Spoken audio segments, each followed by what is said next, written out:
თბილისის ჰეიდარ ალიევის სახელობის სახელმწიფო დრამატული თეატრი დანგრევის პირასაა. შენობის რეაბილიტაცია ამ დრომდე ვერ ხორციელდება. კულტურის სამინისტროს ბალანსზე არსებულ ისტორიულ შენობას დასის ფუნქციონირებისთვის ელემენტარული პირობები არ გააჩნია. უკვე წლებია მსახიობები მოხეტიალე ცხოვრებას ეწევიან. თეატრის სამხატვრო ხელმძღვანელის არაერთი თხოვნის მიუხედავად თეატრს დახმარებაზე უარი არა მარტო ქართულმა, არამედ აზერბაიჯანულმა მხარემაც განუცხადა.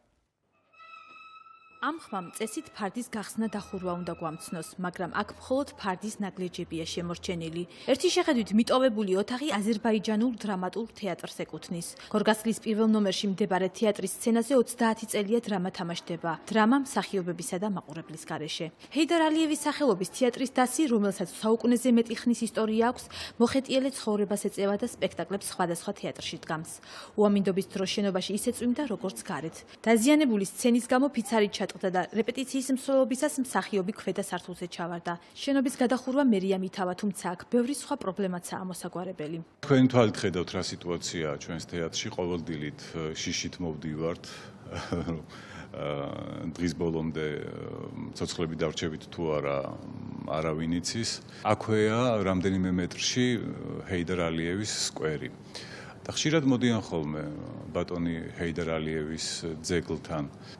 რატომღაც სამწუხაროდ თეატრში სურვილი მოსვლის არავის არ გასჩენია. ორი თვია თბილისის სახელმწიფო აზერბაიჯანულ თეატრს ახალი სამხატვრო ხელმძღვანელი ჰყავს. ფარლამ ნიკოლაძე ჩვენთან საუბარში აცხადებს, რომ მსახიობებს სარეპეტიციო არანაირი პირობები არ აქვთ. კულტურის სამინისტროდან დაპირება მიიღო, თუმცა შედეგი ჯერ არ ჩანს.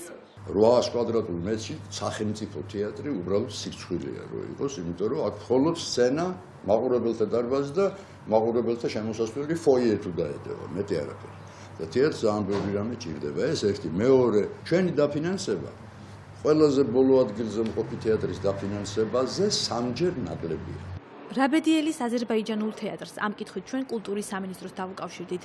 პრესამსახური დაგვირდა, რომ საქმეში გაერკვეოდა და სამინისტრო კომენტარს გააკეთებდა, თუმცა დაპირება არ შეასრულა. გაიღება თუ არა აზერბაიჯანული თეატრის ეს კარი მაყურებლისთვისა და მსახიობებისთვის ჯერ კიდევ გაურკვეველია.